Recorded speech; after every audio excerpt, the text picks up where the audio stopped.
Okay, so hello everyone. Thank you for being here, and thank you for to Nick and Supreet for being here as well with us today.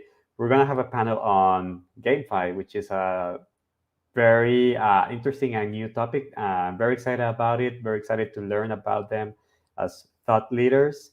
So maybe let's just have a few seconds for you, Nick and Supreet, to introduce yourselves. Let's start with Supreet. Okay. Hi, everybody. Thank you so much for the warm welcome. Absolutely pleasure to be here.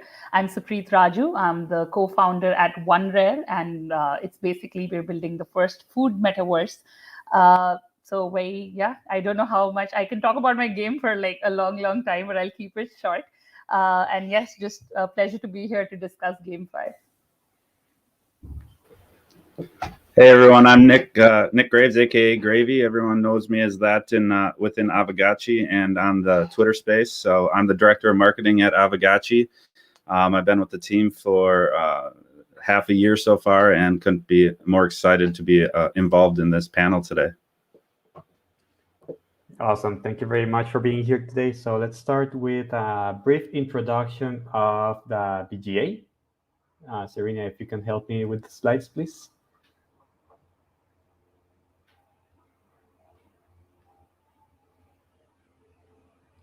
Okay, thank you very much. We're the BGA.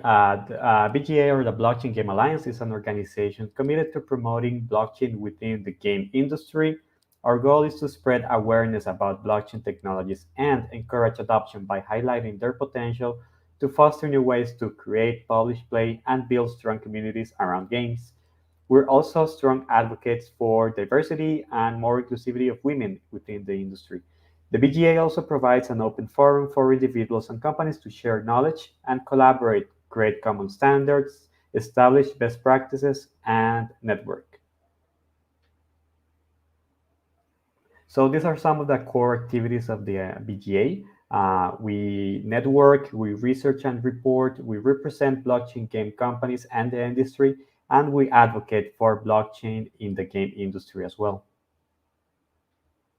So thank you to all our sponsors: AMD, Anther Interactive, Illuvium, One Way Block, Star Atlas, Gift Games, Splinterlands, Ubisoft, Saya, Fear, Gameloft, DNA Cat, Starmon, Mirror World, Vulcan Forge, Decimated, Non-Fungible Digital Entertainment Asset, Gamer Hash, Game Exchange, IOI, TronFX, Drops, Cartesi, Algorand, Anarchy, Tesos, Boson, Polygon, Chromium, Nextype, Yoshi, Sushi, NFT, B, Contribune, Galaxy Interactive, Consensus, Polkadot, Dacoco, HackerNoon, Bitcraft, Animoca Brands, DabRaider, and Simplex. And of course, thank you to all our members. There are a lot of companies that range among games and gaming companies, chains and protocols, developer solutions, esports, press and media, and others, many others. These are some of the events that we usually host and organize: interviews with industry leaders, series on collecting NFTs, women inclusive dedicated events, free speaking opportunities and conferences, workshops on different thematics and topics, new members presentations, and the demo days that it's actually organized for next week. So let's start with today's panel. You already met Supreet and Nick. Supreet from OneRare, and Nick will be representing Aavegotchi as well. So without further ado, let's start with today's panel. So let's kick off with a question for Supreet. So for you, what is GameFi and what problem does it solve? So, at its core, if you break it down in sheer English, of course, it's game and finance. But, talking about it in, of course, today's panel sense, GameFi for me is the first real asset ownership that a gamer can feel. In 2020, the entire the Web2 gaming industry, players spend almost $55 billion buying assets, buying in-game products and things like that. And yet none of them can say that they're a proud owner of something. that is the disruption that GameFi is causing. That is what the problem GameFi solves, where gamers are an actual ecosystem, not just a customer. The flow of money is actually both ways and allows gamers to engage and be a part of what they're contributing towards. I would also like to add at this point that GameFi is not a new concept. People tend to come up with new words. There's DeFi, now there's GameFi, and they tend to believe that it's certainly a new concept, but it's not.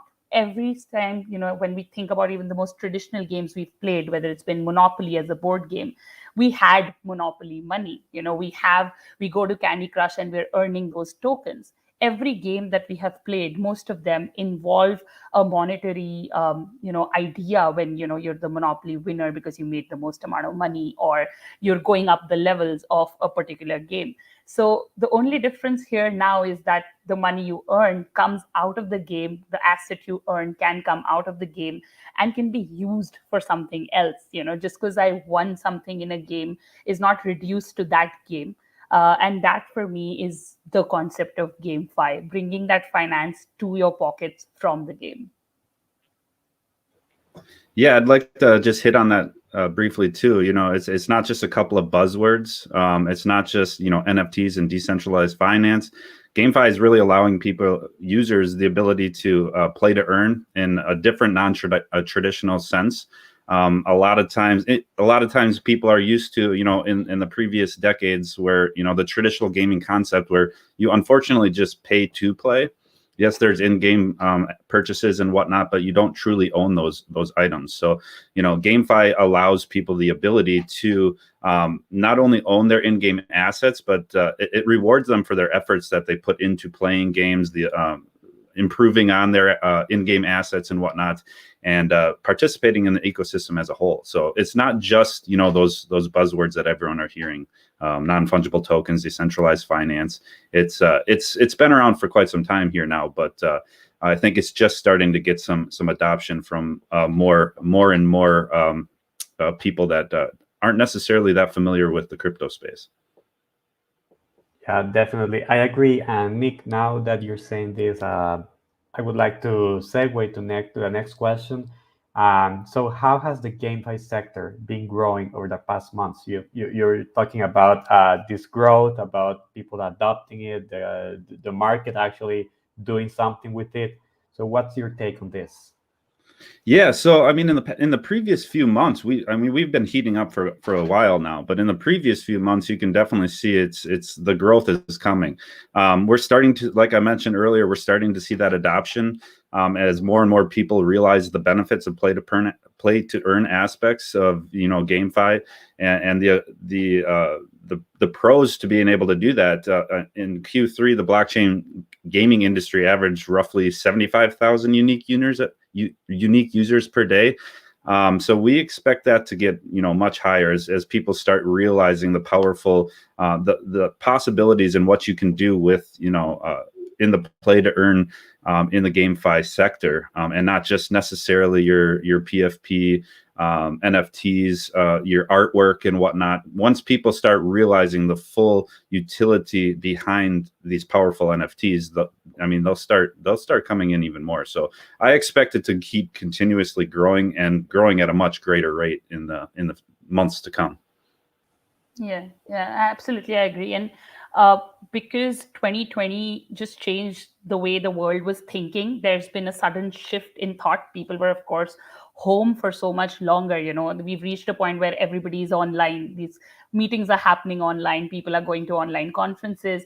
That entire idea of connectivity, internet connectivity through first, second, third world countries has changed. And of course, as the L2 solutions are growing, gaming in the past few months has completely exploded. It's become so much more easier to have a game that can work for mainstream audiences. So definitely agree with that, whatever's been happening from the entire DeFi summer of 2020, these past few months have been that for GameFi. Yes, I definitely agree. And it's a whole array of possibilities right now that is being unveiled. When I was younger, if I knew that playing games would actually, I would actually make a career in some way playing games, I would totally have not believed it, and Yeah. it's kind of crazy, like to know that hey, And it yeah, can there are get so people. interesting because that might just happen where kids gaming comes into the blockchain as well, in an Yeah, educational format, in so many different ways. It's so niche right now, but the scope, to be a kid who's maybe accumulating pocket money to begin with, of course in a regulated by parents manner, but it can be so much more. yeah, yeah, definitely, definitely.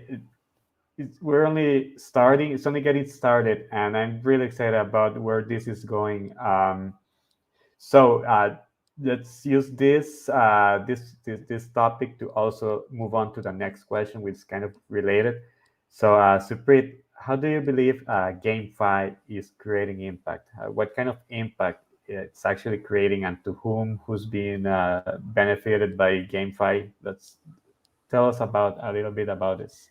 Yeah, I think it's one thing to talk about, oh, how will it help? But unfortunately, being in October of this year, we actually have tangible examples of how a game like Axie Infinity or Sandbox has helped people. Impact is best visible when you see a social community. For example, the number of players that are using Axie Monsters as a scholarship, and playing and earning and able to create real world assets. I mean, that is such a massive arc to take for, at the start of a year when nothing was happening. Gaming did not exist in its format at all. And, to own real world assets by the end of the year, it's so impactful. It is such a massive thing. Secondly, having ownership of your assets, in a particular game, I can go and I can play something with an obsession. Maybe I go to covert fashion and I'm playing with an obsession, and at a point I just tend to drift off. But owning that asset leaves an impact on the user to come back. It improves the retention rate of the user, because now you know that, okay, this particular NFT is with me and I can go back and play it, or I can start trading it, I can lend it out. So I think there is an impact in the way people are also perceiving their games. Of course, connecting global communities over the past few months, as we've all been working online, playing online, it is kind of okay, and more okay, for two different countries and continents to start collaborating on a game. Um, and yeah, just having more education, having more adoption in the blockchain than ever before, having more and more people feel that it's a comfortable space to come in, because the video gaming industry is so huge, and there is just a play to earn video gaming kind of tag here. So seeing that increasing adoption happening is just amazing. Yeah, I'd like to hit on that too, and Aavegotchi specifically, because we are a game. We're a playable NFT that brings both of the two worlds of your traditional NFT, where it all started, and gaming together. Meaning we have collectible NFTs that you can play game with. So it's not only just collecting; it's also using them as a utility to play in-game activities, to be able to farm Alchemica, to be able to do all sorts of things in game as just as much as somebody that might just want to collect it to have a collectible. So it really expands the reach to who can be involved in the space, because there are traditional investors that would like to just hold on to an NFT as a collectible. And then we have, traditional gamers that are looking for the next step in gaming where they can get paid.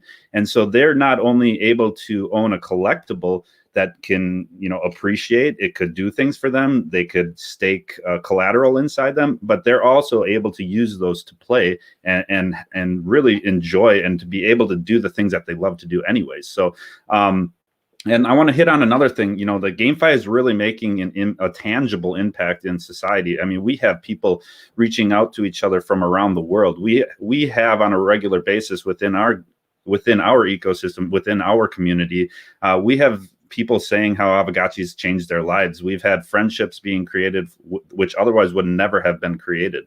Somebody in North America reaching out to somebody in Europe, or somebody creating a business together across the world.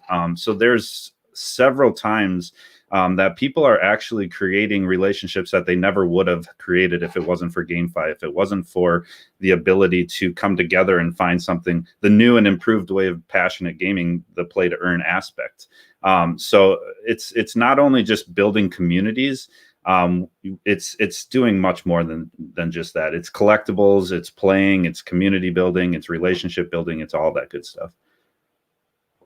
Yeah, that's actually very interesting now that you're saying it. So they're not only earning money, they're also earning relationships and socializations. And I know that communities play a big part in how blockchain games evolve and grow, and it's definitely one of the biggest assets that blockchain can add to games if you think of it, because Yeah. they can be decentralized. For instance, people can take decisions, they can create, for instance, different communities, DAOs, etc. So it's kind of evolving and transforming the way we understand playing games Yeah. in some way. And it's akin to, you go to a new place, even as a child, if there is a set of maybe neighbors' kids playing a game, and it's pretty much okay to go with that. You can't go sit and eat at someone else's table, but you can play a game together and become friends. And GameFi just opens that up for the entire blockchain industry, the adoption, or just like as Nick said, just having people come together using Aavegotchi, that's just brilliant. Yeah, Yes. I mean, we have on a regular basis, we have people telling us how Aavegotchi's changed their lives. Even though it is written natively in English, we have barriers of language that it doesn't seem to be impactful on. I mean, we've got German speaking, we've got Spanish speaking, we've got English speaking, we've got all different languages coming together to be able to, get to the ultimate end goal, which is, building a community and building a platform and a game around our community. I want to hit on community one more time because it's incredibly important. You could have the best technology in the world, you could have the best brains in a room, but if you don't have a community behind you, it won't go anywhere. And so that is something that Aavegotchi focuses on very much so, is our community. And we wouldn't have anything without our community. We are a DAO, so we do leave we open it up to our community to add suggestions, add proposals to our DAO. A lot of different things happen strictly from our community, and we wouldn't, like I said, we wouldn't be anything without our community. So at the end of the day, like I said, if you don't have a community, your project's not going anywhere. Yep, I agree. So on that note, Nick, let's move on to a next question. And this is more like for you to kind of promote Aavegotchi, the platform itself. So what can users expect when logging in or joining your platform, your game, and how to leverage it? How they Sure. can actually make impact and leverage the GameFi options? Well, there's a lot. I don't have enough time in the day to explain what you'll experience, but I can try to summarize it as best as I can.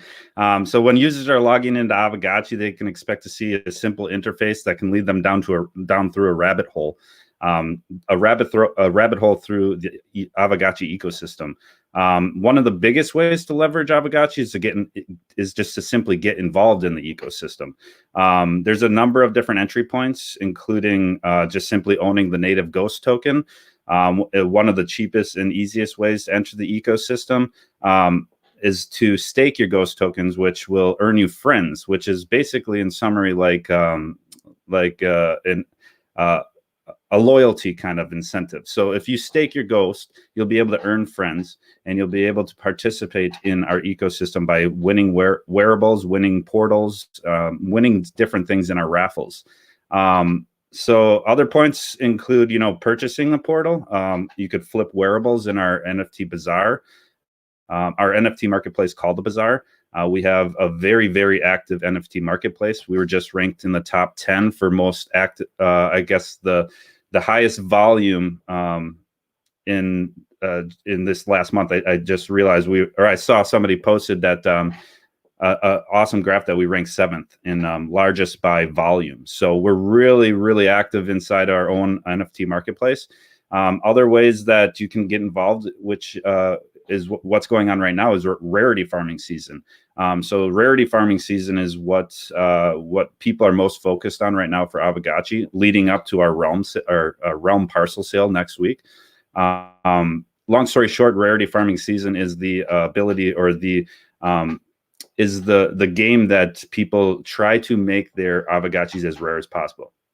Every Aavegotchi starts with a basic rarity score, but by equipping it with specific wearables, it's somewhat like a puzzle where you have to try to find the best wearables that will match your Aavegotchi to increase its rarity and increase or decrease its traits.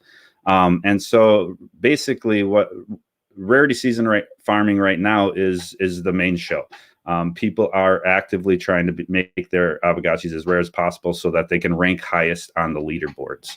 Other than that, other than our NFT marketplace, we will be launching in November our Aavegotchi Arcade, which I'd like to have people think of it like the early 90s when you'd go into an arcade and put a quarter in a machine and play Centipede or Pac-Man. So we will be launching our Aavegotchi Arcade, where we have community-made mini games involved. We will have our own developers making mini games. Down the road, we'll have several mini games that people can play, much like at an arcade in person, where there's different incentives. I mean, you could play it for free, or you could have like a bounty for whoever gets the highest score, or you could, the sky's the limit at this point. But long story short, Aavegotchi's a rabbit hole that once you start diving down, you'll be in there, and it's a good rabbit hole. It's one of those where people very much so enjoy what they find, and a lot of the times they come for the collectible, they stay for the community, and I don't want to just leave it at that, but there is so much that you can do with Aavegotchi that I don't possibly have enough time in this first conversation to discuss, but that's a little bit of what you can expect off the bat.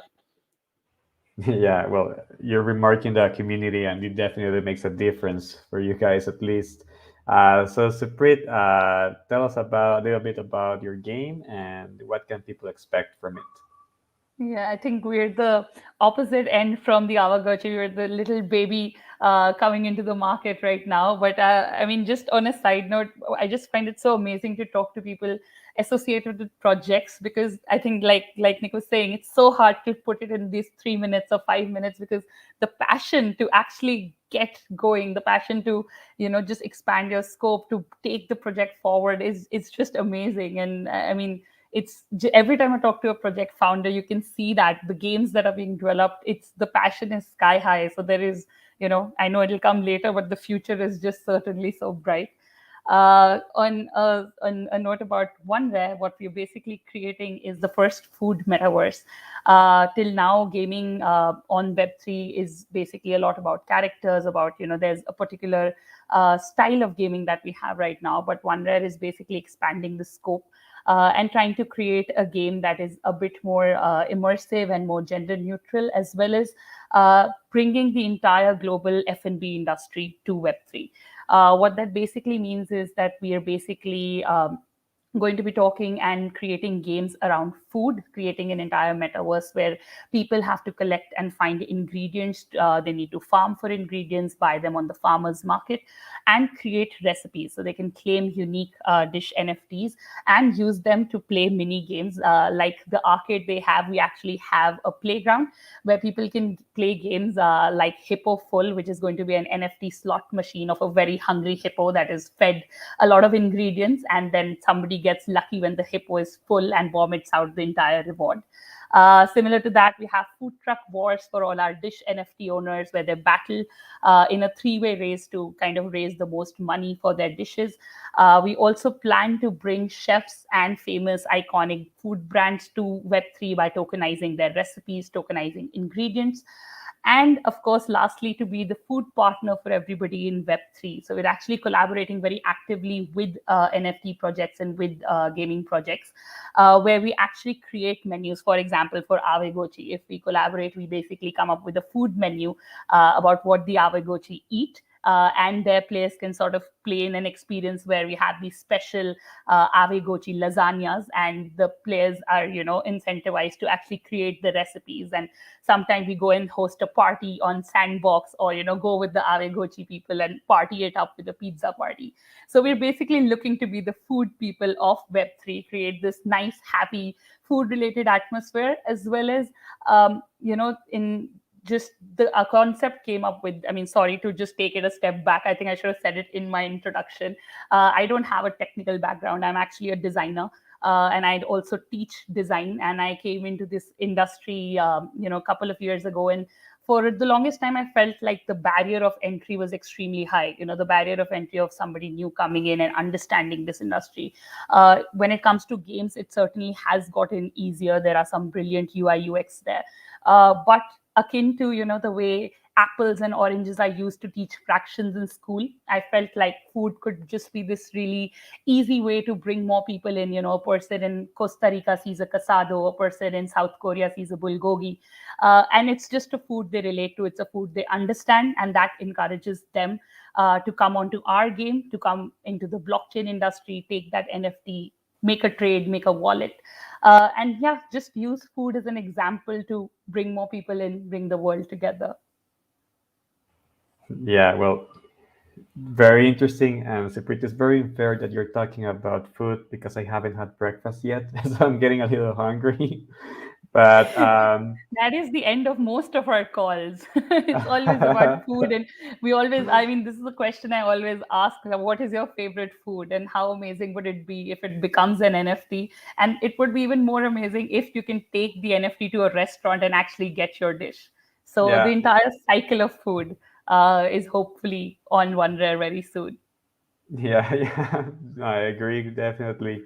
And well, thank you very much for sharing a little bit, like a little snippet of your platforms and games. So, Supreet, what do you think is the future of GameFi and play to earn?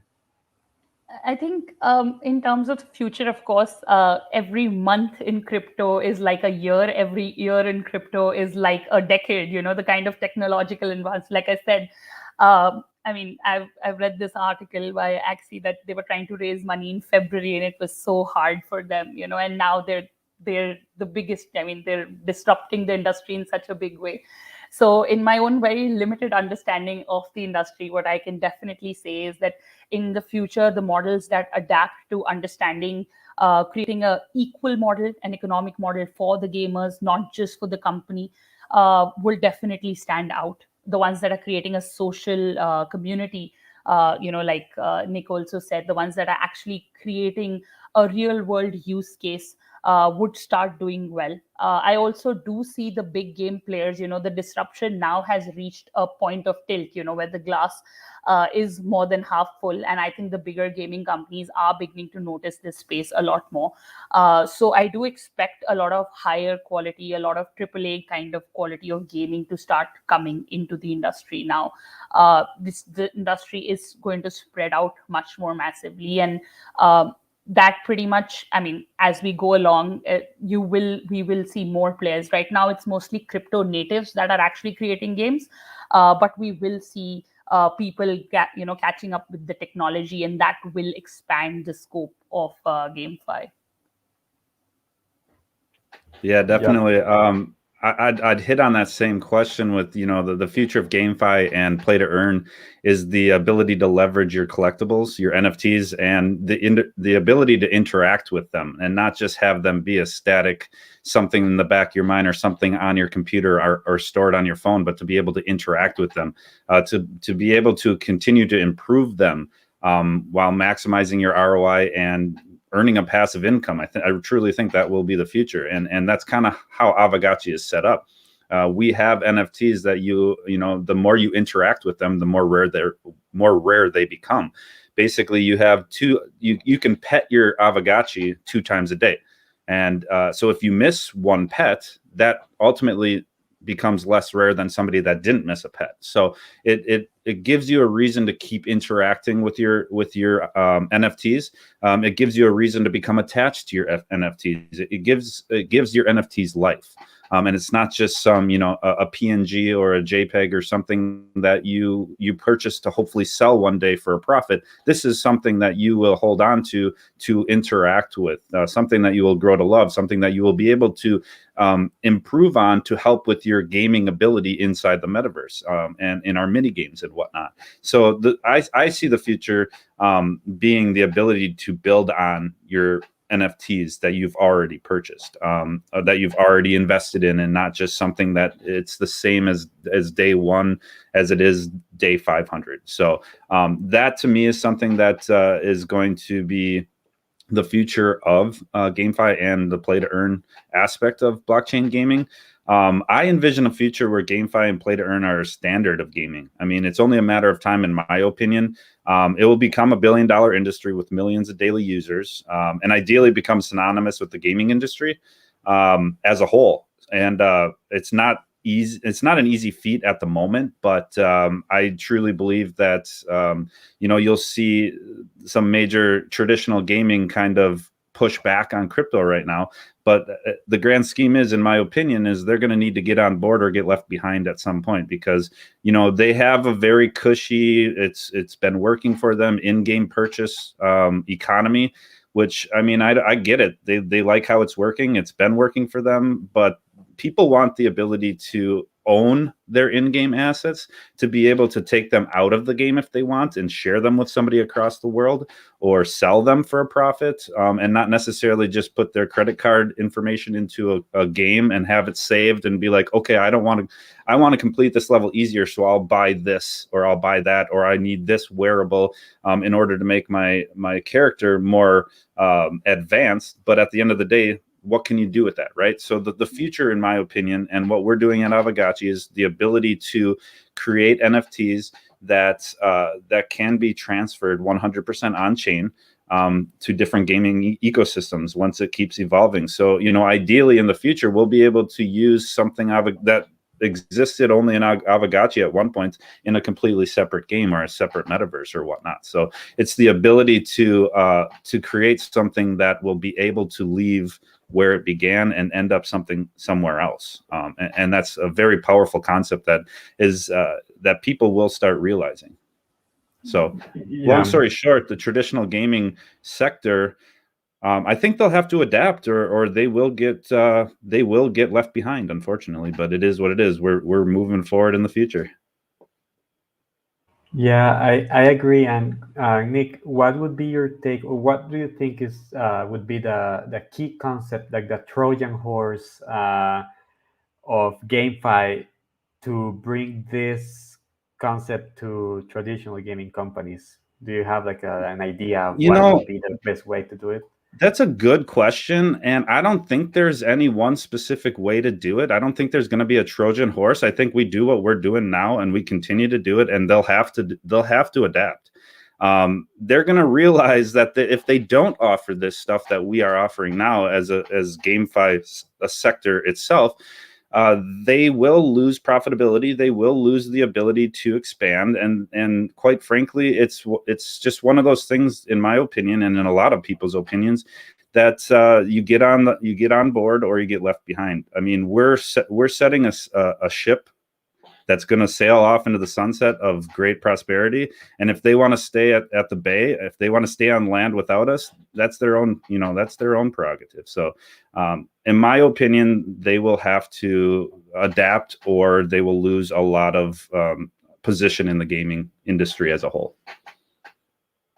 Yeah, I actually agree, because the way the quality of gaming is rising rapidly, it's going to reach a point where people are not just playing to earn, they're playing because the game is genuinely better, because the game is that enjoyable, and it's great to have a play to earn aspect to it. But it will and should actually, in its reality, reduce to an aspect. The game should be enjoyable. The game should have a hook.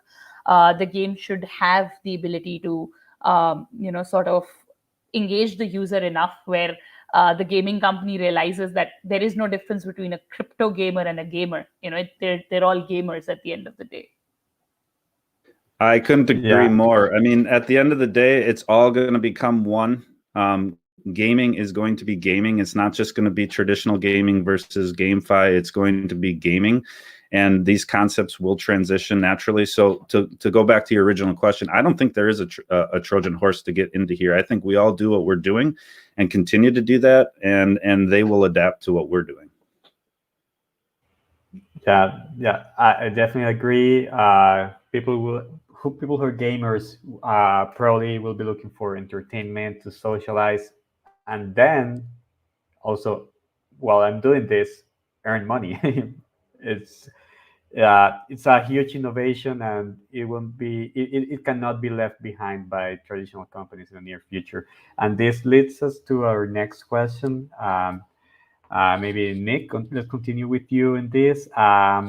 It was revealed very recently that Steam won't allow NFTs or blockchain-based games on the platform. Do you think that this decision will negatively impact the GameFi and blockchain gaming sectors?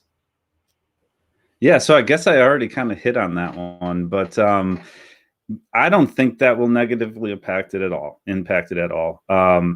Like I just mentioned before, and I'll say it again. It's their loss that they're pushing back right now, in my opinion, because there's so much profitability to make on their end. There's so much more advancements that they can make on their end. To me, it kind of feels like they're inhibiting the future of gaming by not allowing it. And I get it. Maybe they're just not ready for it. And it comes all down to the simple fact that they've built something that has been working for them so well for so long now, that why, in their opinions, I can imagine they're thinking, why fix a wheel that's not broken?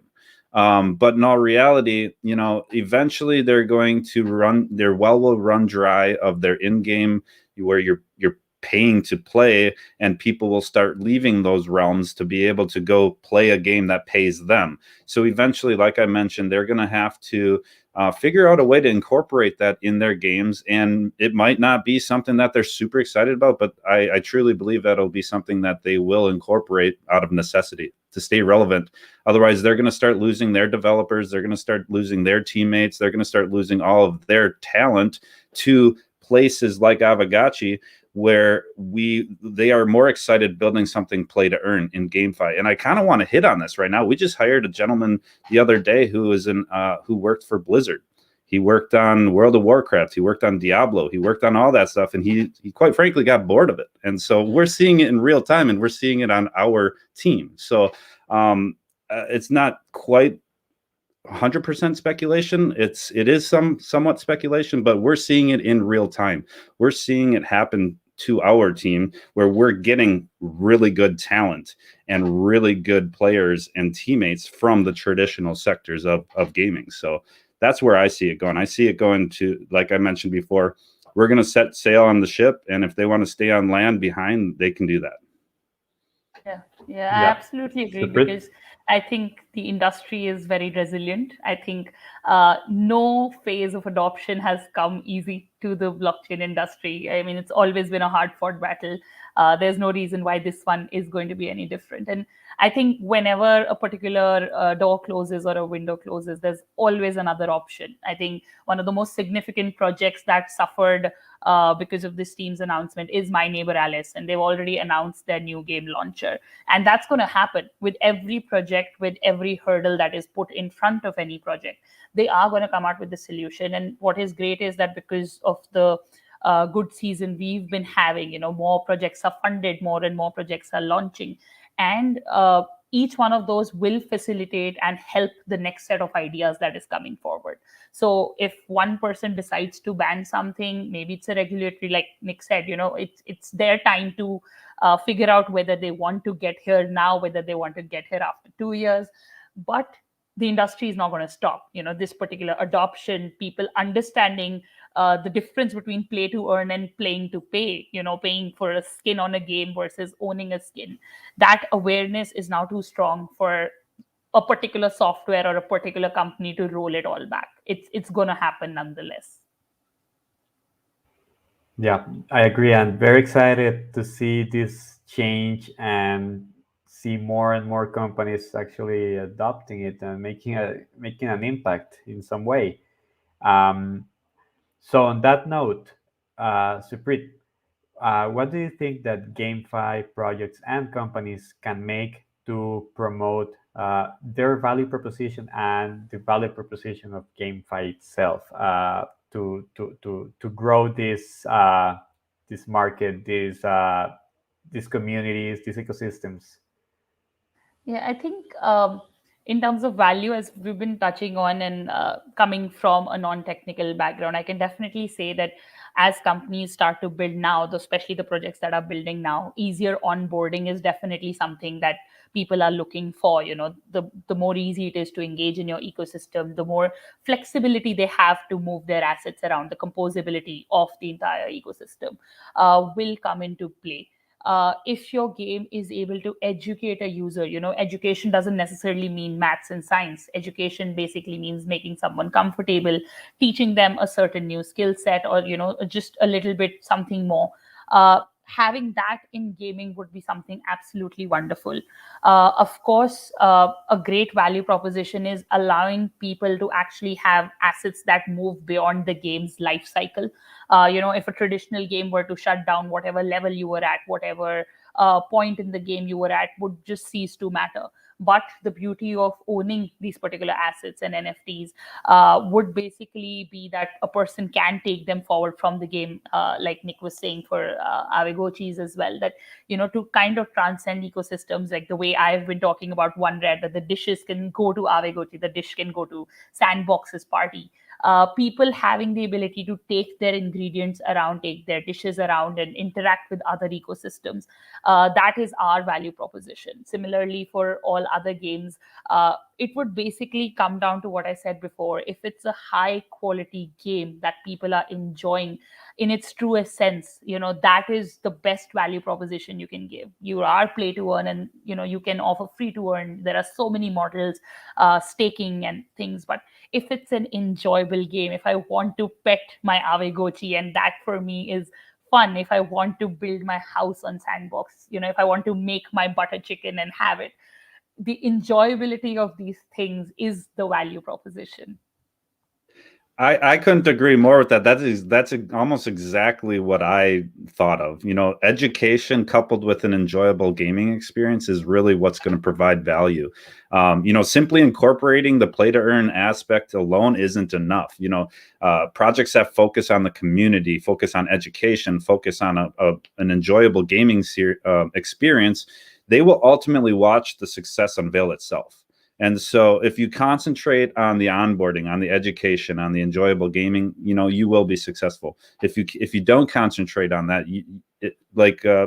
let's face it, traditional gaming, we are seeing GameFi leapfrog traditional gaming. So I mean, Aavegotchi's, we've built one of the strongest communities because we are a DAO. We give a lot of opportunity to our community to be able to make decisions, a lot of control to the community, and they've made some very good decisions, including not to prematurely mint more Aavegotchis until the community was ready for it. In some communities, you might say, or you might experience that they're ready to have more because they want more. But our community recognized what it could possibly do at the time of the idea, and what it could do to the rarity of the original Aavegotchis, and they actually voted it down. And so it's an attestment to our community to show, like, people want to be involved with the game. They don't want to just go and buy a game for $59.99, start playing it, buy in-game stuff that stay in the game. They want to have a decision and have a say in what goes on. If they have a good idea, we give them the opportunity to create a proposal to be able to have the rest of the community voted on it. And we just had one implemented the other day, an aging mechanism, which makes the older Aavegotchis more rare. And that was brought up by a community member. And so the ability to have our community involved with the game, in the improvement of the game, or to be able to say, hey, we need to stop doing this, or we need to do that, is something that people want to be involved with. So they don't just come for the gaming aspect, the collectibles aspect. They come for the ability to be a part of Aavegotchi. No, I actually totally agree with that, because even we are actually doing the same thing with our community, where people can come, like Nick, or you can come and vote, or submit a recipe that is maybe your mom's chocolate chip recipe, and you want to tokenize that, and the community votes on it. The best recipe gets tokenized and attributed to the person. So when the community sees that the game is not just a publisher sitting behind a door and you're just punching in money, it's a community effort. The game grows because of the community, it makes a tangible difference. Yeah, definitely very interesting. And I would like to, there's a question from the audience. I'm going to try to rephrase it to go more to go deeper into this. When you're talking about adoption and communities, but also sustainable humans is asking the most blockchain games being on the Ethereum mainnet, they notice that there are gas fees, and that might shake off some potential users that might be looking for free-to-play games.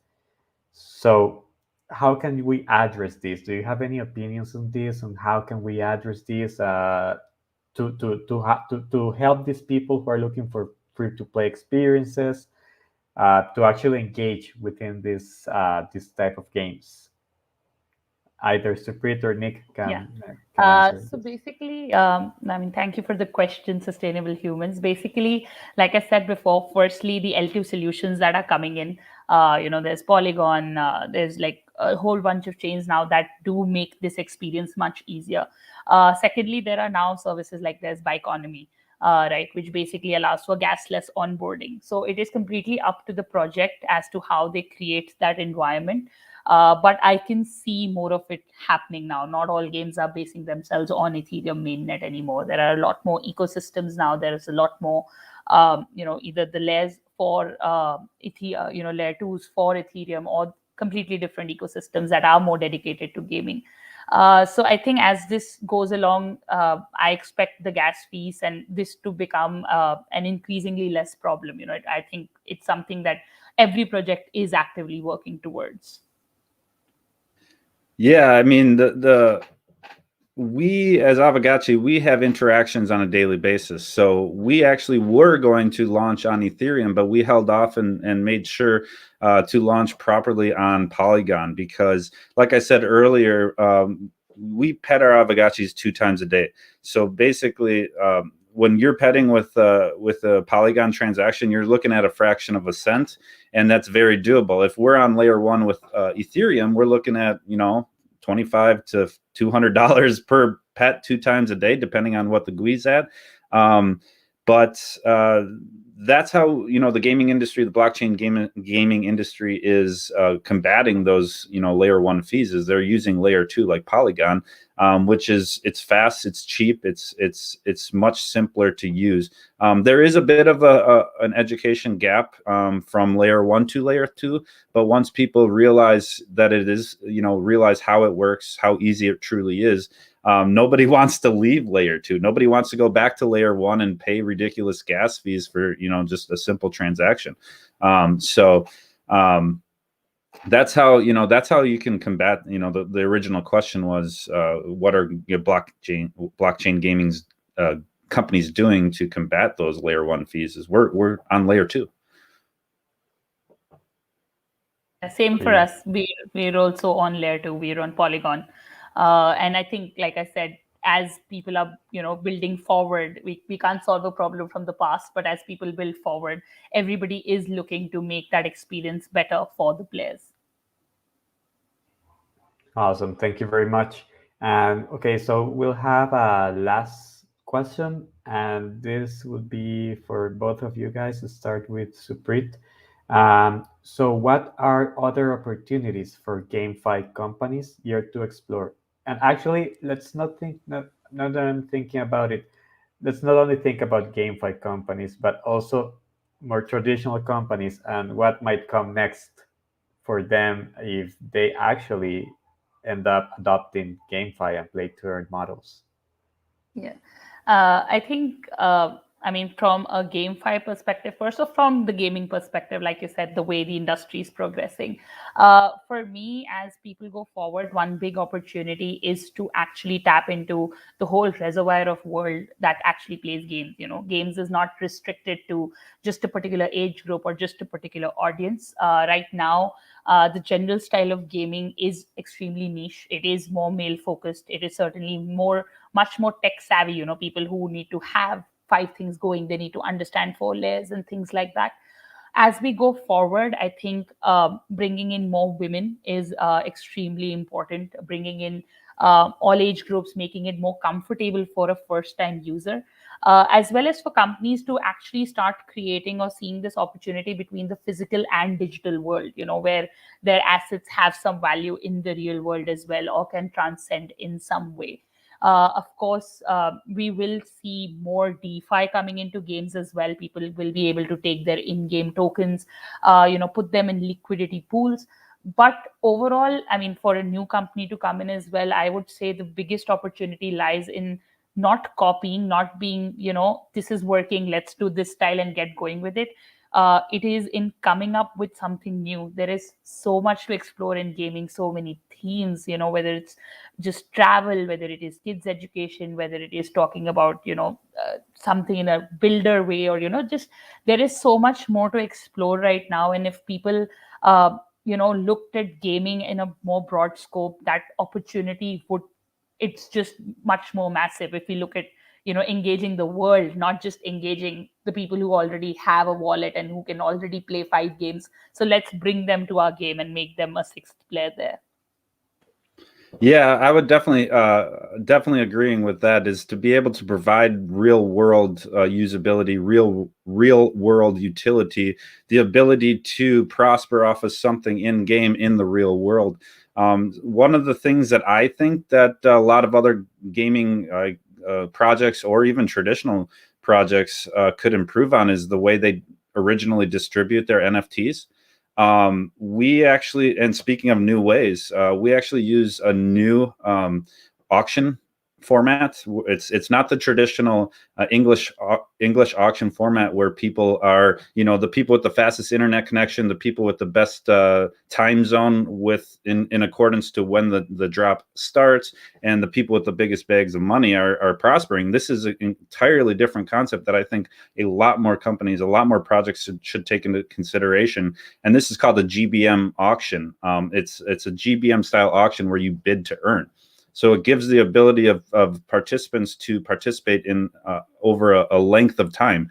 And we've been seeing a lot of success with it. We do a 72-hour period. So it's not NFT auctions that sell out within 1 minute, within 5 minutes, to 4 or 5 different people, with the people with the biggest bags of money. These are auctions where we have them last for 72 hours. And we give the ability for people, when they get outbid, they actually earn a return in Ghost. So they get paid out to lose a bid. So it's a fun way to say it is you win or you win. You either win the NFT that you bid on, or you win a return on ghosts, which can be used to purchase an NFT, or it could be used to help fund your next bid. We regularly have people that walk away from an auction that have made thousands of dollars just by losing bids. So long story short, changing the way that NFTs are originally distributed, I think, is something that most projects can look to get better at, because there's nothing worse than a brand new project coming off and it's not diversified after the launch, and there's a major whale that holds something immediately.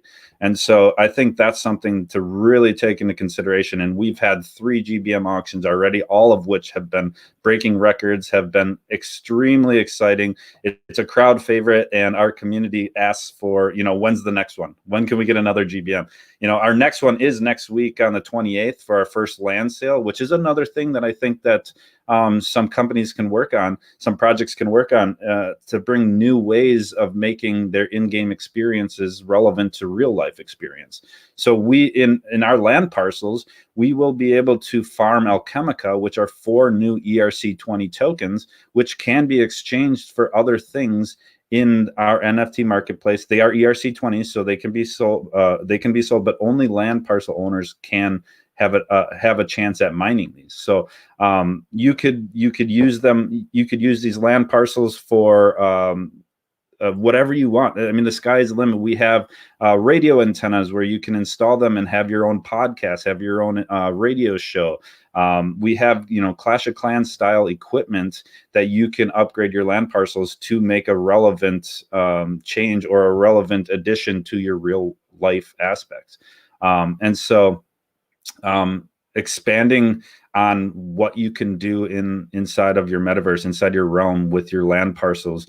And I guess full circle, we're distributing these land parcels, our first land auction in the GBM style auction, so that it gives a very, very fair weight of our distribution of land. So I think that is something that most projects can work on, is the initial distribution. Awesome. Thank you. No, thank you very much to both of you for your answers. I hope that everyone who's seeing this actually had fun, had a good time listening to you guys. It was a very great panel. Thank you very much for participating. I really enjoyed it. Hope you enjoyed it too. Thank you so much for having me. Thank you. Yeah, thank you very much. This was awesome. No, thank you. Thanks to you guys, actually, and thank you to everyone else who's seeing this and who will be seeing this. You remember this will be on YouTube, Twitter, and Twitch as well. Thank you very much to everyone. Hope you had a good time. See you next week. Next week, we every Friday, mostly every Friday, we have a different event, blockchain games. So hopefully you can tune in, and thank you again. See you next week. Thank you.